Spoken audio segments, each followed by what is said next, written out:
ও ভাইয়া ভাইয়া আমাকে 1 কেজি পেঁয়াজ দেন। দাঁড়ান, আমি আপনাকে 1 কেজি পেঁয়াজ দিচ্ছি। এই নেন। আচ্ছা তাহলে কয় টাকা হলো? বেশি না, মাত্র 1000 টাকা। এত দাম? আপনি তো বেশি বললেন। বেশি কি, বর্তমানে পেঁয়াজের দাম 1100 টাকা, কমিয়ে 1000 টাকা বলেছি। আপনি বেশি বলছেন।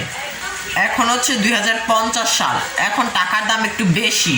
আমরা 2026 সালে পেঁয়াজ 100 টাকার কেজি কিনতাম। এখন কি আর আগের কালে যুগ পাইছেন? এখন আছে আধুনিক যুগ, এখন টাকার দাম সবচেয়ে বেশি। আচ্ছা তাহলে আমি যাইগা। ভাইয়া আমি তো ভুলেই গেছিলাম, আমাকে 1 কেজি 2 কেজি চাল দেন। 2 কেজি চাল?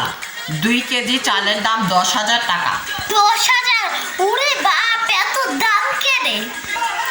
আপনি কি মনে করছেন এখন কি ওই আপনি 2026 সালই পাইছেন? এখন আসছে 2050 সাল। এখন যদি টাকার দাম বেশি না হয় তাহলে কখন হইব? আমরাও তো ছোটকালে এত কম দামে বেচছি, কিন্তু এখন আসছে 2050, এখন বেশি দামই হইব। আচ্ছা তাহলে এক দানা চালের দাম কত? এক দানা চালের দাম, এক দানা চালের দাম 100 টাকা। আচ্ছা তাহলে আমার একটা চাল দিয়ে দেন।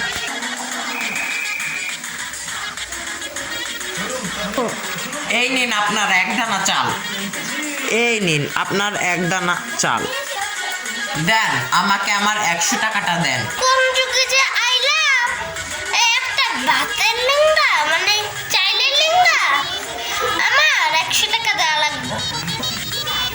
এই হচ্ছে 2050 সালের পাওয়া।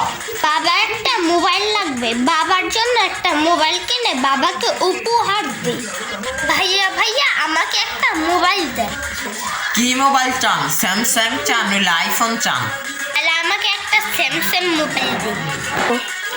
আমার হাতে যে স্যামসাং মোবাইলটা দেখতে পাচ্ছেন, এটা একদম অনেক প্রফেশনাল একটি ভালো মোবাইল। এই মোবাইলের দাম আপনার খুবই কম পড়বে। বন্ধু, আমার হাতে যে স্যামসাং মোবাইলটা দেখতে পাচ্ছেন, এটা অনেক ভালো একটি মোবাইল, ক্যামেরা সব কিছুই ভালো। এই মোবাইলের দাম আপনার খুবই কম পড়বে, মাত্র 5 লাখ টাকা। এই যুগে আর থাকবো না, চলে যাবো 26 সাল 2026।